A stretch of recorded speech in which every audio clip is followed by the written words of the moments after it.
স্টেশনটা আজ অনেক চুপচাপ, ঠিক যেমনটা ছিল আজ থেকে 25 বছর আগে, যেদিন নীল তার বাবাকে শেষবারের মতো স্টেশনে বিদায় দিয়েছিল। বাবা বলেছিলেন, মাত্র 2 বছরের জন্য যাচ্ছি সৌদি, ফিরে এসে তোকে নতুন সাইকেল কিনে দেব। ছেলেটা হেসে বলেছিল, তুমি না আসা পর্যন্ত আমি ওটা চালাবো না বাবা। কিন্তু সেই 2 বছর আর শেষ হলো না। বাবা ফিরে এলেন না, না চিঠিতে, না ফোনে, আর না বিমানে। মা বলতেন, তোর বাবা নিশ্চয় ভালো নেই রে বাবা, তাই যোগাযোগ করতে পারছে না। কিন্তু বছর গড়াতে লাগলো, ছেলেটা বড় হলো, দায়িত্ব কাঁধে নিল।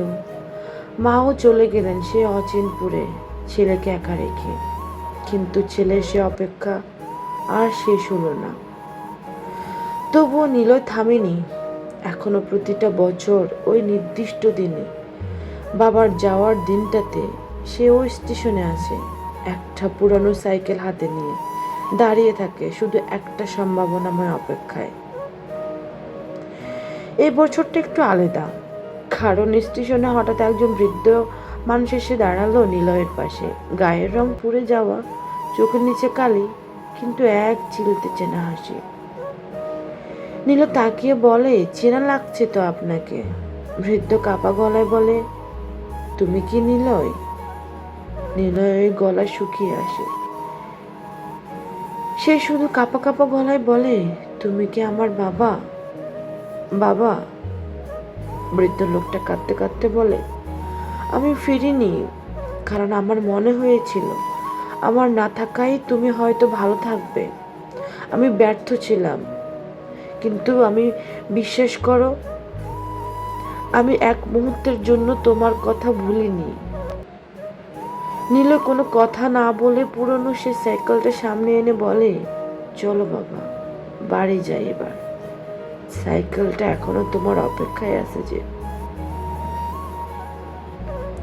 হ্যালো ভিউয়ার্স, আসসালামু আলাইকুম। সবাই কেমন আছেন? এরকম আমাদের জীবনে সবসময় ঘটে, কারো না কারো জন্য আমরা অপেক্ষা করে থাকি। অপেক্ষা আমাদের শেষ হয় না, কবে যে শেষ হবে সেটাও আমরা জানি না, তারপর অপেক্ষা করি। আপনাদের জন্য যদি এরকম গল্প শুনতে ভালো লাগে, তাহলে লাইক কমেন্ট করে জানাবেন, পাশে থাকবেন, আর আমার ভিডিওগুলো দেখবেন। আর যদি ভালো লাগে তাহলে শেয়ার করবেন। ধন্যবাদ সবাইকে। আর যদি এরকম মজার মজার গল্প আরও শুনতে চান, তাহলে আমাকে অবশ্যই কমেন্টে জানাবেন। ধন্যবাদ। আসসালামু আলাইকুম।